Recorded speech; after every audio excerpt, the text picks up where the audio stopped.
সিলেট টেস্টের দ্বিতীয় দিনে লিটন দাস কি? না মানে ব্যক্তিগত নৈপুণ্যে কেউ কি এমন কিছু করেছেন যাকে ঘিরেই বলা যায় একটা দিনের গল্প?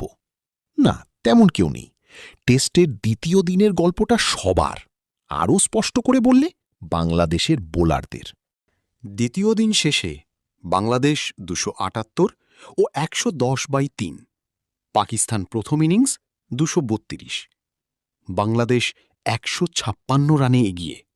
তাসকিন আহমেদ, তাইজুল ইসলাম থেকে শুরু থেকে নাহিদ রানা, মেহেদী হাসান মিরাজ টেস্টের দ্বিতীয় দিনে ভালো করেছেন সবাই। সেটিরই ফলই ২১ রান নিয়ে দিন শুরু করা পাকিস্তান প্রথম ইনিংসে ২৩২ রানে অল আউট। বোলারদের ১০ মিলে ২০ কাজ পারফরমেন্সে বাংলাদেশ পেয়েছে ৪৬ রানের লিড। এর সঙ্গে দ্বিতীয় ইনিংসে বাংলাদেশের শুরুটা ভালো করতে হতো।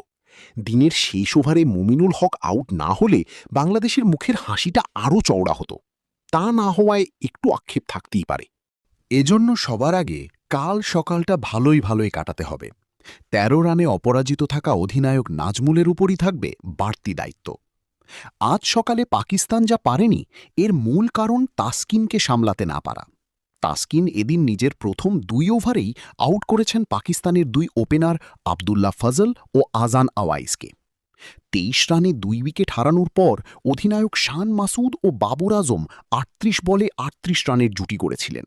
তখন মনে হয়েছিল তাসকিনের দেওয়া ধাক্কাটা হয়তো সামলে নিয়েছে পাকিস্তান। তবে এরপরই মিরাজের জোড়া আঘাত।